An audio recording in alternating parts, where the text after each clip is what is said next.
Serial versus real life.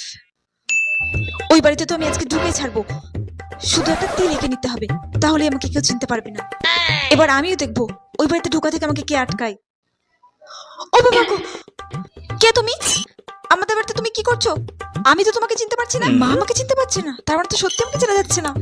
Sorry aunty, আমার ভুল হয়ে গেছে। আমি পাশের বাড়ি ঢুকতে গিয়ে আপনাদের বাড়িতে ঢুকে পড়েছি। সরি, আমার ভুল হয়ে গেছে, আমি এক্ষুনি চলে যাচ্ছি। উফ, ভুল হয়ে গেছে মানে? মজা করছো নাকি আমার সাথে? যাও, এক্ষুনি বেরিয়ে যাও। রিয়েল লাইফ বয়ফ্রেন্ডের সাথে দেখা করতে যাব, কিন্তু কিভাবে যাব? আইডিয়া।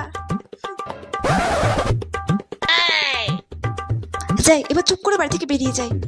আচ্ছা, কোথায় যাচ্ছিস তুই? ধুরবেন, মা আমাকে কি করেছিল? তুমি কি করে জানলে আমি এটা? কিভাবে জানলাম? তোর হাঁটার ধরন দেখে। ভর দুপুরে কোথায় যাচ্ছিস তুই? তাড়াতাড়ি ঘরে ঢোক, নইলে কিন্তু তোর বাবাকে ফোন করে আমি এক্ষুনি বলছি। আয় ঘরে আয়।